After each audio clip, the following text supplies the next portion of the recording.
I like it to be like the people who are in it should always be self-aware that they're in a false reality. Like there's a certain amount of, as soon as you hit record, some part of you dies. Dude, you're right. No, straight up, like yeah. That's part of the reason I don't even carry a camera around, like a big camera when I do like reporting jobs, which has been a minute, but because people get weird. Or like you walk up to somebody and you're like, they snap into a character, or they don't talk, they don't want to talk to you, and it's like, no, like I'm a regular person, like, and I talked to Joselito, was it, at the last city council meeting in El Centro, which is another reporter from the Desert Review, and he said exactly the same thing, which is like double-edged sword, where if you carry a big camera, you get more respect. You get more like passes, like, hey, can I go in here? Yeah, sure, I'm a reporter. You know, if you just carry a phone, they don't take you that seriously. But then you get the people's story, which is that's true. Old stories, like before they up security at festivals, people would take equipment. They have part of the sound crew. Yeah, they would just go in. I don't want to give anyone ideas, but you can still kind of do that. You can get a lot of places with really? just saying you're a journalist, and there's so many independent journalists now too that anyway, it's just hard to tell. That's what Coachella journalist. Well, okay. I say aim small first. Okay. What's up, y'all? My name is Serena, and I'm the creator and CEO of People's Press, the Valley's first and only grassroots nonprofit newspaper based right here in Brawley, California. We represent the Imperial Valley. We are a nonprofit of regular, everyday journalists. This is built by journalists for journalists, and we just want to bridge that gap between civil servants and people just like you. So I'm going to go ahead and get this going. This is our very first podcast. Welcome! This is our first podcast, December 18th on Thursday. We are shooting out of Monarch Studio in Brawley also. Thank you to Leticia Guerra. And for right now, we're going to get to talking a little bit about us. We're going to be chit-chatting about what's going on around town and talking a little bit about big picture goals and some stories to come. So these are our lovely team members. We've got Miss Sharon and Justin over here. This is Secretary and Chief of Information. Go ahead, tell us a little bit about yourself. Chief of Information, okay. Oh, I'm Justin Orsino. It's J-O. Yeah. How could I describe myself, really? I take care of parrots. Yeah. I have 3 small birds. I have a conure, a cockatiel, and a lovebird that, how would I say, was given to me? Gifted, donated. I adopted from Serena's mom, Letty. And it's already been a year since I've had that small little Fisher lovebird, is what they're called. Little orange little thing. It's just has been one of the best additions to my life, really. So first thing, Justin is a bird dad. That's what I'm getting. Yeah, that's, well, they control my life. Oh, okay. Yeah. So they're like real kids. Yeah. Like everything I'm doing for People's Press and things I want to do with my own journalism and hobbies, they're always there chirping and telling me to come back into the room, and there's that extra bit in my life that I just love, and that's who I am, really. I love playing with them, like those little moments you guys don't get to see behind the scenes. Really, those I can't really describe without sounding like weird, or it's not a big deal, or something. But, you know, it's we love our pets. Our pets become part of the family. Either you're a dog person or a cat person. Some people have fish people. I met lizard people. Like, you get into exotic animal territory, and then you're like, whoa, all right. Those people speak a different language. Okay, cool. That's who I am. Cool. Parrot guy. Awesome.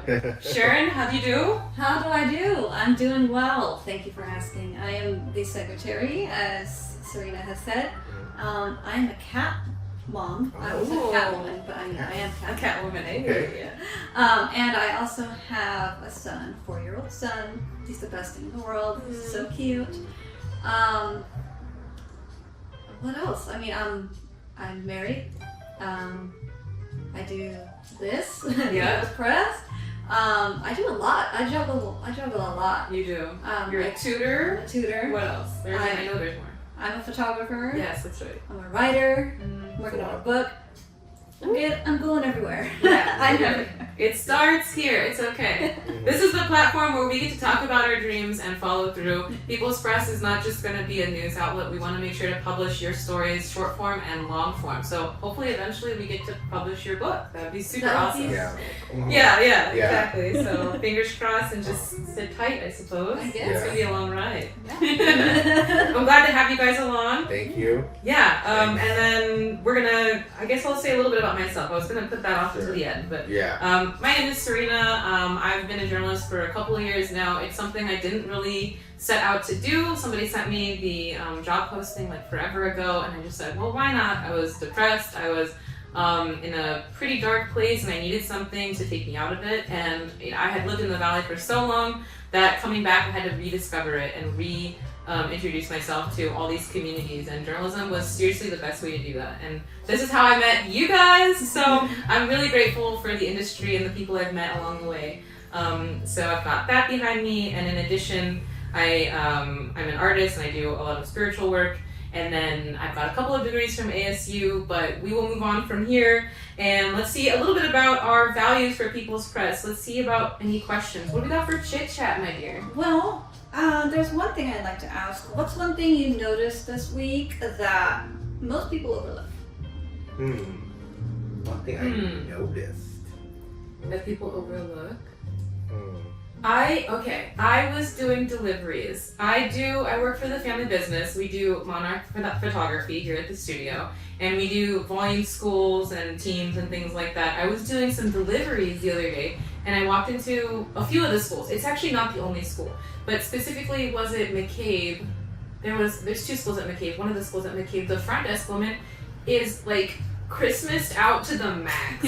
She's got the bells, the sweater, the curls, the glitter. Everything smells like freaking caramel and like just gingerbread. And she had her whole station set up. And like I think people like, especially in office settings, they really go out. And I'm not sure if they get much love from people, but they really do bring they brighten up that space. It really does. I think it matters. And I told her, I made sure to tell her, I was like, I really love your Christmas spirit. And it's not such a Grinch this year, or most years, but it really makes me smile when people get all into it. I can't hate it for too long, so I have to crack a smile. What about you? Oh yeah, same in my workplace. Yeah. There's the decorations like everywhere I look. Mm-hmm. Like the shift manager. Yeah. She likes to put things up, and she's like you say she's a Minnie Mouse fan. I guess you can sort of. They're part of. It's like the Hello Kitty fandom. Yeah, there you go. Yeah, to expand that personality, she's a bit into that. Yeah. So like, how would you describe it? Like a fandom. Yeah, like they like decorating things. You know, they like colorful. Sort of objects, making things look kind of cartoony, imagination. Okay, right? yeah. So I walked in when I first got the job interview there, and I noticed decorations, the Halloween stuff. They're still into November, but they were still there. Yeah. And now it's Christmas. Now it's Christmas. But I like that. I like the stuff around there, and I guess a juxtaposition from that is what I want to talk about is most people overlook. I'd say homeless situations that, because they try to find places people don't look at or go to. So wait, tell people how you know about this. Where's this coming from? Because I work at Shell, right? So I get to walk around the store, and cars that drive by, and you don't see the side of the store or behind it, and that's a good spot for people to hang out. And when your life isn't really handing you anything, you're in that place, then you're not gonna care about trash. But even I gotta say though, I was at Walmart in the parking lot today, and some guy, I saw this right in front of me. He was in the passenger seat. He came out of his car, and it's like, I think he's holding like a cup from somewhere. then he litters, he tosses it under the car, and then he says to whoever's driving, he says, "That's who I am." Oh my god. So Oh. I thought about that for a second. I sat down and thought, like, some kind of like deep thought about it. Like, that's who he is. Literally hurts my heart. Yeah. It literally hurts my heart. Yeah. Gosh. That's crazy. Oh. He identifies with that. I know it's not like the worst thing somebody could do, but like it starts there, right? It starts there. Like, he knows who he is, and he's not gonna change. He thinks he knows who he is. I feel like the world has pushed people into dark places where you do things that you don't really agree with, but you do them because you're like in this weird like realm of like nothing matters or whatever. Yeah. Like real nihilist kind of thinking, and then it's scary to think what somebody could do just by, well, look how far we've gotten just by not caring about the earth and stuff like that. It starts there. It's the whole disrespect of the mother, and all that. But, we have a river here. Ain't doing so good. The new river. Speaking of which. Well, I don't think it was built to be a clean river, right? Right. Yeah. What was it? It wasn't a river. Do you know of it? I know of it, but I don't know, like, yeah. we don't drink on it, do we? No, no. It's heavily polluted, and it runs right behind Cattle Call Park. Okay. But it's pretty far, and I don't know a lot of facts on this. Roman would be able to tell us more, but we are missing one of our team members, Roman Flores. He'll be joining us in another episode. Yeah. But it's a super dirty, not river, it's actually a canal. So I don't know why they gave it a river name. Right. It's like the whole Salton Sea. Like, no, that's a man-made lake. That's not a sea. They just try to rebrand all these environmental hazards, really. They're like, oh, look at this. So, yeah, I don't know. They're going to call the data center like a tech oasis. Oh, you want to come visit the tech oasis? Oh my gosh. Imagine. Yeah. We'll talk more about that, I'm sure. Yeah, we'll bring that up a little bit later. What else have we got, Sharon? Well, actually, let me turn that question back on you. What did you notice? I was hoping he'd stop. Sorry! No, I was hoping he would skip me. I was like, oh, I know! You can say pass. You can say pass. It's No. like high school. No, it's okay. No, it's okay. I'll say. I notice words, and to be perfectly honest, like, what do I mean by that? I mean, like, just the English language. That's what I notice. As a translator, you would. You would know that. Yeah. Okay, what do you notice? Just like sentence structures, how certain people talk versus how they write. Sometimes the way they talk bleeds into how they write, or sometimes they have a completely different style, but it still sounds like that. Yeah. So I think that's really cool. I see it a lot in the students that I tutor. They may talk different, but they write really well academically. They know exactly what they're talking about. They're not afraid to use their voice. So. Are these people with language barriers? Yeah. Okay. All right. Yeah. So that's interesting. So you're saying they might speak with a heavy accent, but they can write well. Oh yeah. That is so interesting. Yeah. Wow. Yeah. That's cool. I love that. Do you get the opposite, like some who speak good English but can't write it? Yes. Oh yeah. A lot. Like they know exactly what they're talking about, but then they get to writing and they're scared because they're afraid they'll mess up. And I always say, like, writing is rewriting.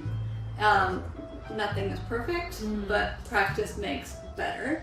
I always say that. Yeah. So, like, say, hey, this is supposed to be real mistakes. It's okay. This is your first draft. But once you rewrite it, develop your thoughts more, then, it gets better. Yeah. So, but I think they're afraid to just start, and they want to be perfect the first time. Oh yeah, don't we all? I know, I do. Yeah. It's the age-old, like, oh, the author's staring at the blank page, like, oh my god, it could be anything. And therefore it's nothing, because you're like, you could, it could go many ways either. And then language carries, especially English, carries so many rules, and then people are afraid of looking dumb. I have the opposite problem with Spanish. I come from a Mexican family where my parents, my dad especially, spoke fluent Spanish. That was his first language, and then here, me and my sisters come, and it's pretty much wiped out. So we can't communicate well with our grandmother, and some of our family members are bilingual, but I still feel, even though I can understand it, and I understand the cadence and the expression, I can't bring myself to just, in a regular social situation, just start speaking. I panic. Yeah. Maybe it's like a mental thing first, because like inside I think I do know, but that I'm mad props to anyone learning a new language. Yeah. That's for sure. And as I just say, as long as you keep trying, keep practicing, you'll get there. So I think that's so true though. Yeah. And hopefully we are able to see people submit stories to People's Press who are first timers, or maybe they barely passed English class. You know, maybe they flunked English class. That's okay. Everyone's got a story to tell, and we want to help you do that. So when you submit, just know that if it's imperfect, if it's grammatically not up there, we are okay with that. We will work with you to get that polished and get your story heard. So awesome. Yeah. Go team. Go team. Literally, it takes a team. Yeah. All of us together. I don't know where I'd be without these two. So thank you. Yes. It's a voice that sounds like yours.com Amen. /submit. And can also request. Yes. Too. Yeah. If you want a story written about somebody, you have a good talking point you want us to delve into, go ahead, hit us up. But we are still doing this for free. This is all of our donated time. So if you can help support the cause, what's that URL, Justin? It's a voice that sounds like yours.com. What's the donate link? /donate. /donate. Sorry. All right. Yes. Well, you know. Yeah, you can see it If there. you just want to go to the website, just Yeah. click on every tab and just see what we're up to. Just start there. It's okay. Just check out everything. Just explore. See who our donors are too. Yeah, we do have a few donors. Sponsors, I should say. Sponsors, yes, we have a few that we're very proud to work with, and hopefully there will be more. There's a journalism revolution happening right now. And if you ask me, we are going towards decentralized media, and we are one of the first to do it this way. As far as I know there's a history of people trying to experiment, and all across the world, people are trying to get their voices heard. But I think it's been so hard for the regular person to be valued that unless we go out of our way to do that, it's not going to happen. So thank you guys again. Yeah. Cool. All right. That's what we're here for. Exactly. You know, So that kind of. Oh, sorry. Were you gonna say something? Oh no, I'm saying this is like a new thing. Yeah. Yeah. Here in the valley, like that amount of care, for the people here. You Literally. know, and into like forming into this like citizen journalism. Citizen journalism. Yeah. It's you didn't get that much care. You know, No, and we would know. We have horror stories, right, of working and just being freelancer or even staff writer, and the low pay, the treatment, the scheduling, it's just insane. And so we're here to make that better. We're here to bring jobs to the valley and beyond. We want our writers to be self-sufficient, and the more power we give to our writers, the better the community is, because we can stand on our own 2 feet, and we have the integrity that aligns with our morals, and it doesn't negate any of the People's Press values, because as long as you're yourself, that's what we want here. So no matter what you believe, if you're left, right, center, upside down, we want to hear from you. You're part of the team. You've got a seat at the table. So Which leads us into the next question. When did you guys realize that the valley wasn't being covered the way it should be? Covered. Year 1. I worked one full cycle from December to December. It's 22 to 23. Right. And I told myself I couldn't do another season like that. It's the same stuff. It's the same stuff every year forever. It's the same damn county events and this and that and business openings and whatever, and that's nice and all. But if you're talking about changing the world and critiquing society in a way that's beneficial to the masses, it's not going to happen in these little I love those stories. I think we need to move beyond that because it's not productive. So it took me 1 year, and I turned into a Grinch that second Christmas, because I got to see how even though we're doing these great things, we have these gift donations and this and that, and all this cheer week that people sent boxes to the military, and Girl Scout, Boy Scouts, they're all involved. It's sweet, but to me, I think it's tied into a lot of frankly, the military-industrial complex. So you have your prison systems, military, all kinds of things that I feel like society needs to reevaluate our position on. And I couldn't put out these stories when I had more to say, and I couldn't say that. Because you have to stick to the narrative, which is I went to this event, and it was good because well, like, what if I wanted to say that it was bad? You know, there was nowhere to say that, because then now you look bad, and now you're upsetting the sponsors, donors, advertisers, whatever have you, right, for these companies. So they don't want a bad write-up. And then it just didn't work out. And on top of that, if you're trying to do anything investigative, as you know, they're not going to pay you the hours to do that. They're going to either expect it half done, or they're just not even going to touch it. You're going to suggest a topic, but they're not going to commission that because it takes too many man hours and too long to write. And in an age of social media, it's already dead. You know, it doesn't work. So, yeah. Yeah. What about you?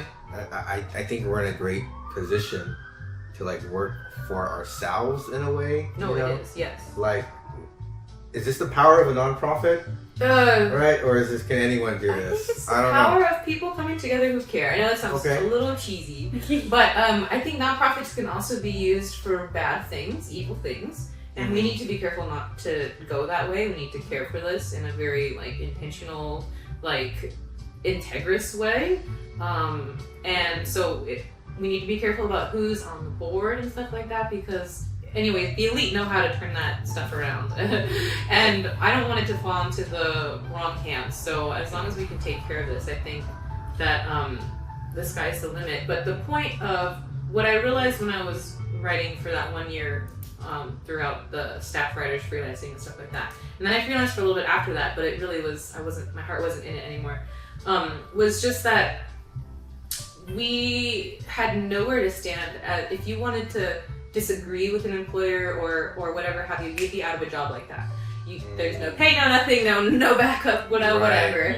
And then on top of that, you don't get any points, if you will, for being yourself. So like, I always talk about the idea that when you become a journalist, you become a journalist for, like, so like I'm, Serena Guerra with Ivy Press, or I'm Sharon with Ivy Press. It's like, no, like it should be, or you write for Ivy Press, but what am I trying to say? That you're the star. People come for you because of what you believe and you say and you think, and not the brand, if you will. Like, so representing a corporate entity with your own voice as if you are that. It's like absorbing the corporate identity into your own. Oh, yeah. I don't like that. Yeah. I couldn't do it. Yeah. So that had to change. It's an illusion.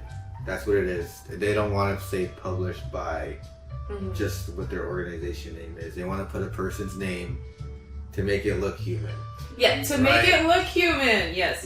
No, I not. Like that. No, it's not. It is. It's veiled for sure. Anything you read in the media is veiled because of the nature of keeping a job and operating within that market. That just is what it is. So I want to give people the freedom to make their own decisions and to speak their mind without the repercussion of where am I going to eat, how am I going to live next. Yeah. So autonomy to us. That's what I want. That's what I want for us. Yeah. Love it. So, what kinds of stories do you want to see? I don't want to say publicized, but like when you were working, like when you were working, you said like there's a lot of the same. What do you want more of? What do you want to put the spotlight on? You're okay. If I'm talking personally, I really want to see some anti-government stuff come out. I know, but you will never see that in any of the papers we do. Desert Review, Cliff Chronicle, or whatever. What's the new name of it? Anyway. Right. Ivy Press. Not that it matters. Anyway. But no, I would, and you're never going to see that by the machine. The machine's not going to put out hate content about itself. So, and it's not necessarily hate for hate just because you want to be a hater. It's like, no, well, if you have a problem, you have to say it or look at it. You have to look at it and then say it for it to be addressed. So we just need to be talking about different things. And also, I'm pretty wordy when I write things and stuff like that. So more personalized language. I felt like when they asked us to do it for the larger newspapers, you have to remove yourself. No I's, no me's, no I think, no I feel, nothing like that.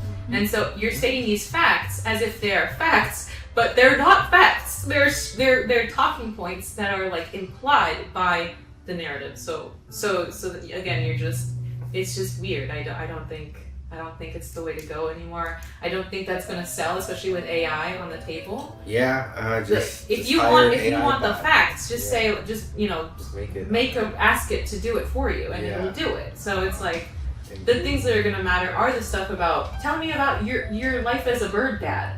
You know what I mean? Like really niche human experiences that aren't gonna. That's not news per se, but it's like, what do you go out and talk about when you're in your community? Like that's news. That's chisme. You know, like all of it is that. You know. So pro community instead of anti-government.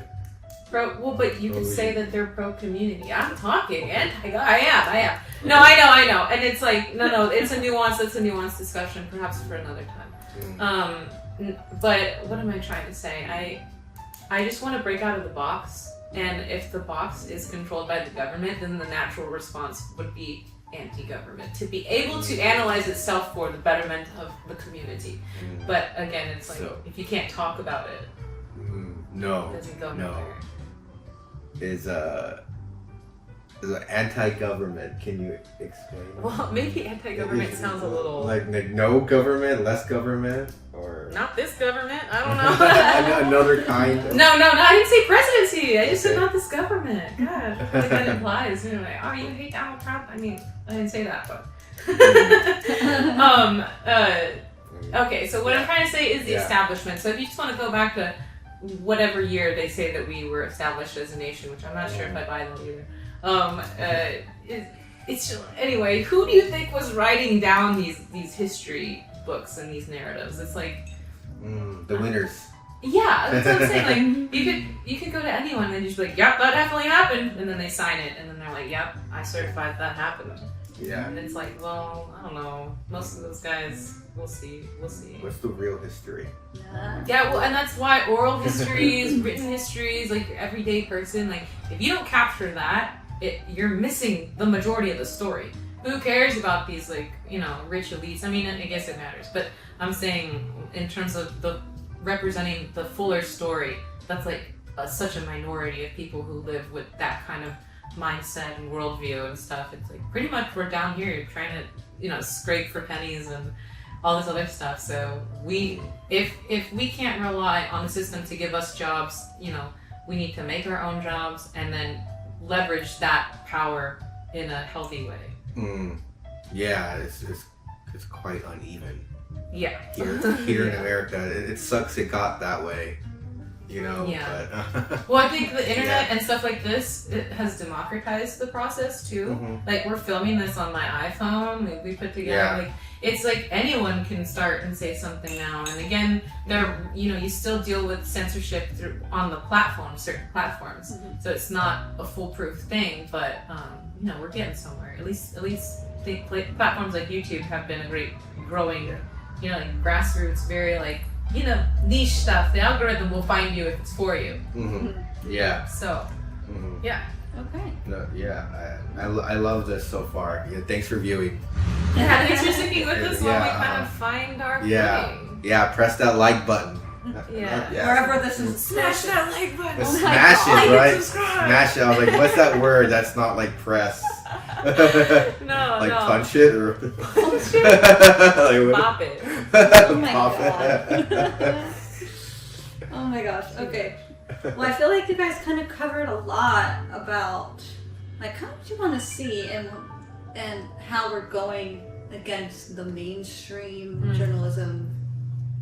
What's the thing? Those guys. Yeah. Yeah. I feel like you guys touched on that a lot, but if you have anything else to add, like I don't know.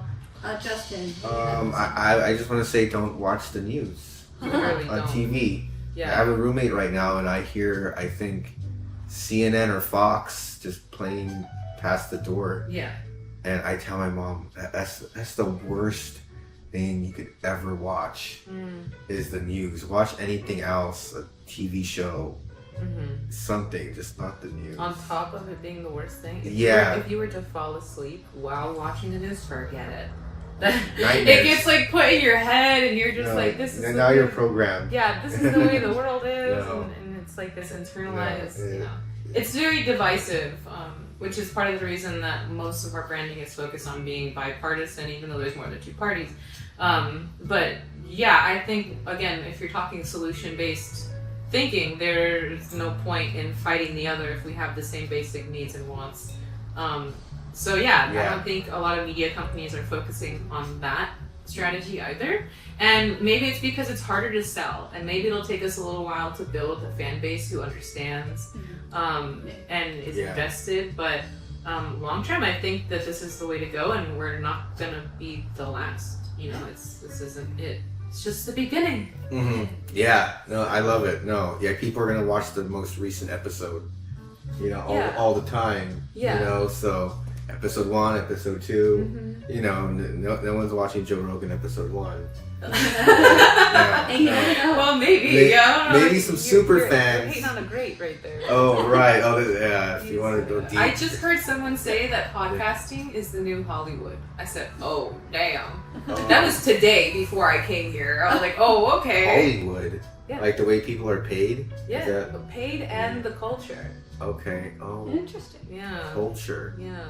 Haven't heard that before. Okay. So I guess, actors go on podcasts. So it's an easy, again, it's a jump over. Like they're right. It's the same sphere almost. Okay, so they're making podcasts. Actors. Is that? No. Oh. No, I'm saying the guy that I was specifically. Okay. I'll have to see about who it was. I can't remember the name, but he was talking about the fact that certain. This is great actually to talk about.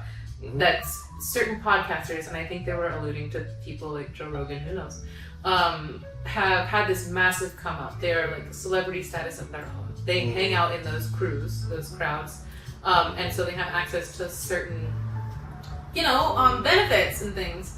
And maybe they're not benefits that are ethical and stuff like that. So then you're talking about platforms with massive audiences being corrupted.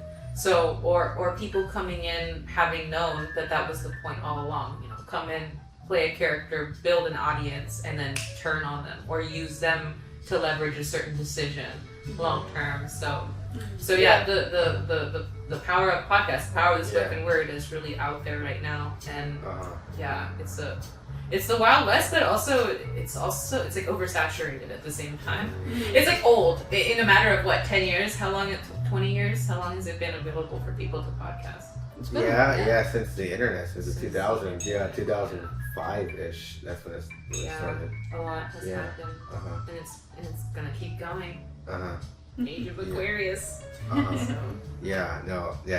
About like popular podcasters.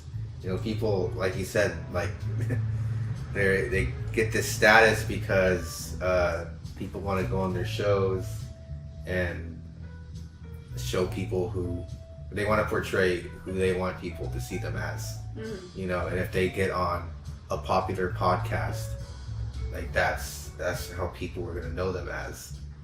So well, I don't think they get that in people's hands. I don't think no one so things like Joe Rogan's podcast, I'm not sure that they're putting on nobodies. They're not interviewing nobodies. These people are already famous. Yeah. They're bringing in like big names and stuff like that. But like I said, I still think the value of a regular person, like just your everyday off the street, anyone. It could be someone's like Theo, whatever. Like it's those voices. The names don't have the appeal, but the meat and potatoes is there in terms of like what our viewers will get out of it, hopefully. And the fact that it's relatable is the biggest thing. Like we have all these influencer culture and stuff like that, where it's like, here's what I spent in a day. It's like $10,000 on, I don't know, a bag or something, or like a haul that's like your whole month's rent, or more than that even. It's just So they're unrelatable now. It's up to us. It's we're not AI and we're not in the 1%.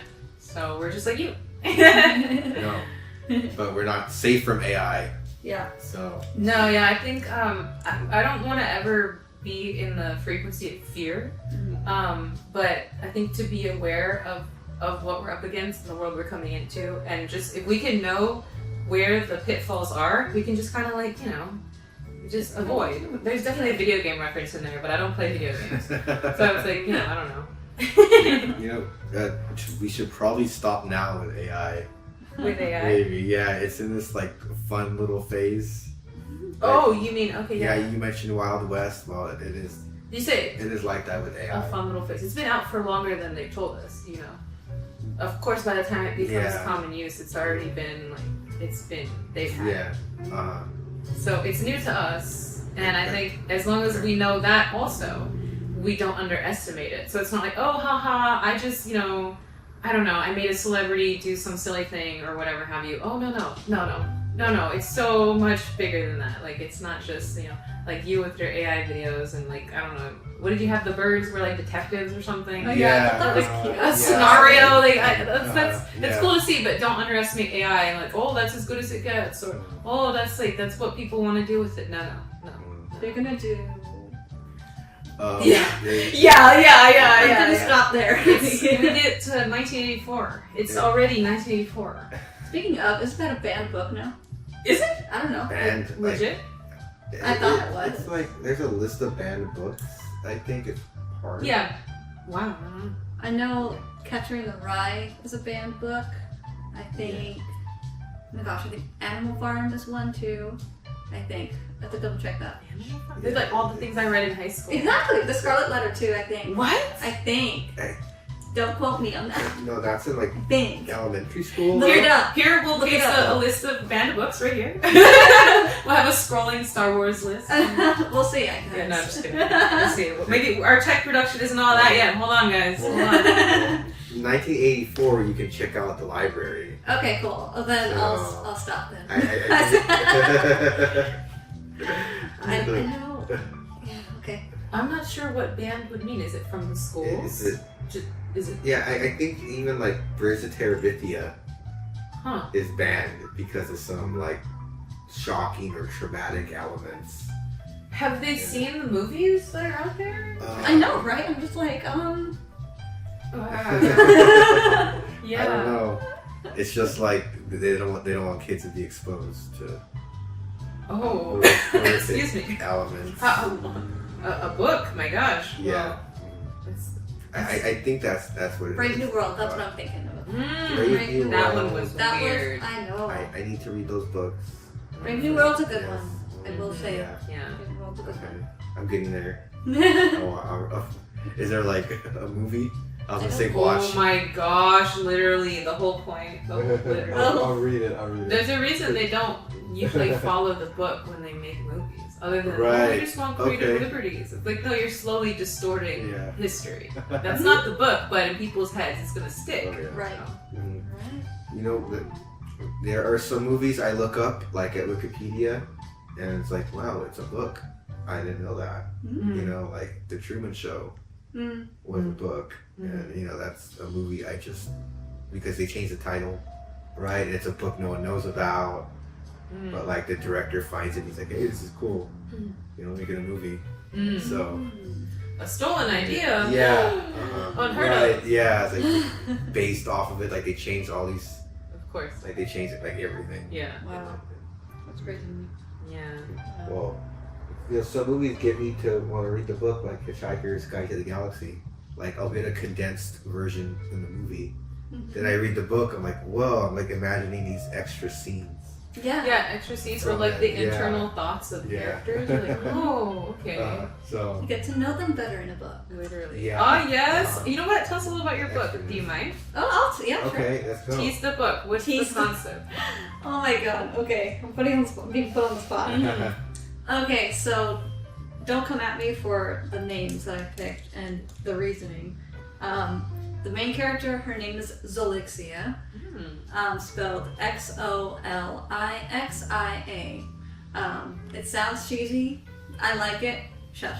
Okay, it's okay. So That's creative. it's so the working title is The Untold Adventures of Zolixia. Oh my god, what was her full name? Zolixia Elwood Avenstride.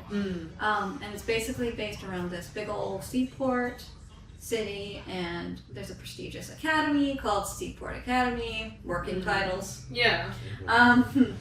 And so they're the main trade center, trade for resources all across the world. So that's where she is from, and she's basically gifted. She's a wizard.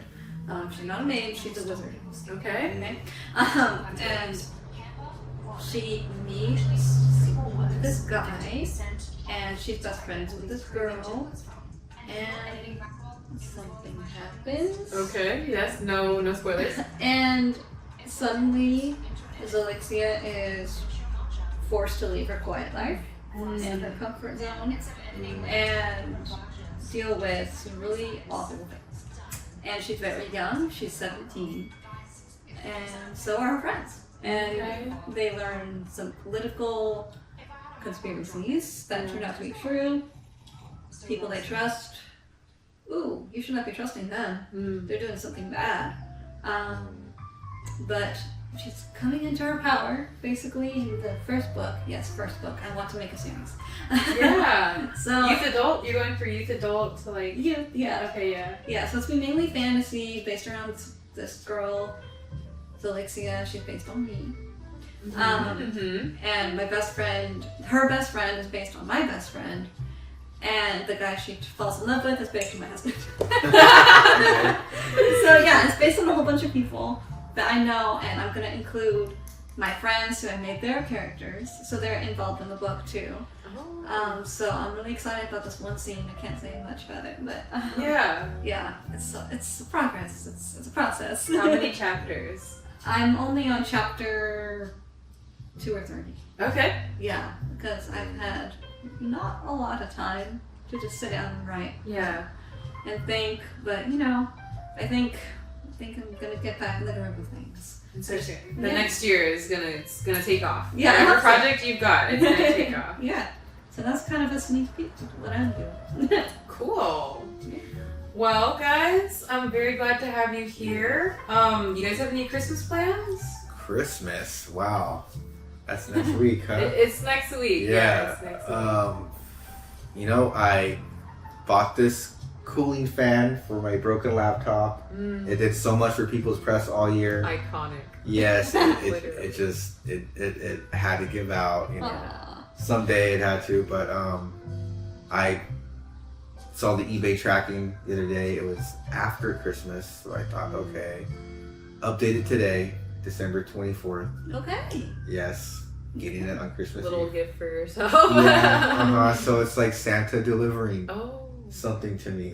Cute. Yeah, you know, it's like all my other presents were under the tree, like for days.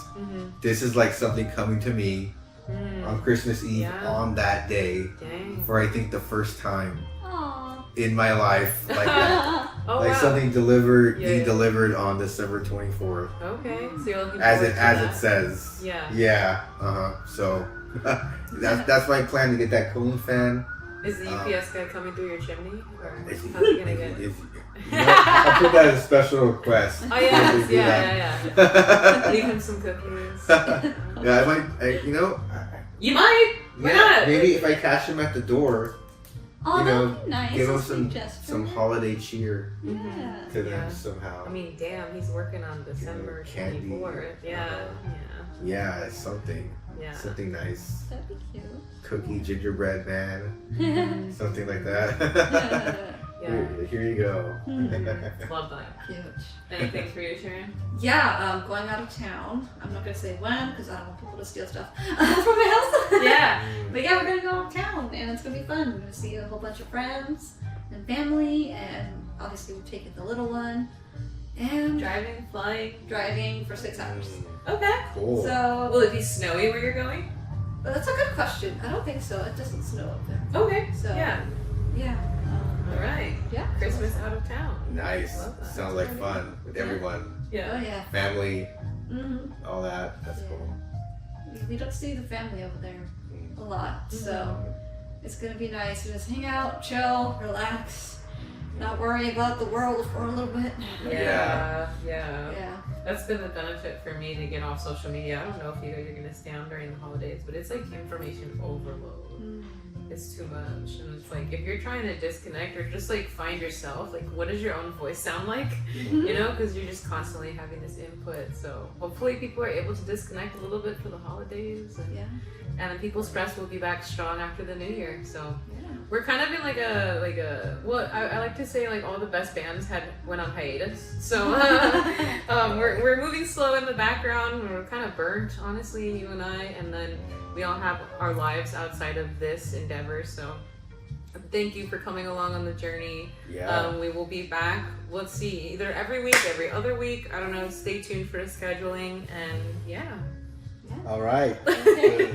And if we missed any points here, we'll get to them next time. Go ahead. Like comment below, submit. Like what do people say?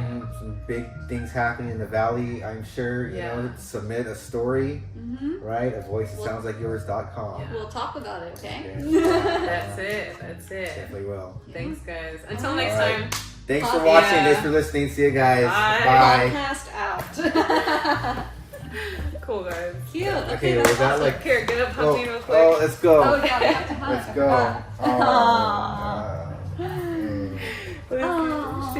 Thank you. Your turn. Hey, thank you. All right. And see, you have to walk out. Walk away. Ready? Come in, Sharon, come on. I'm gone. Justin. I'm over here now. Oh, that's gonna be cute. That's gonna be awesome.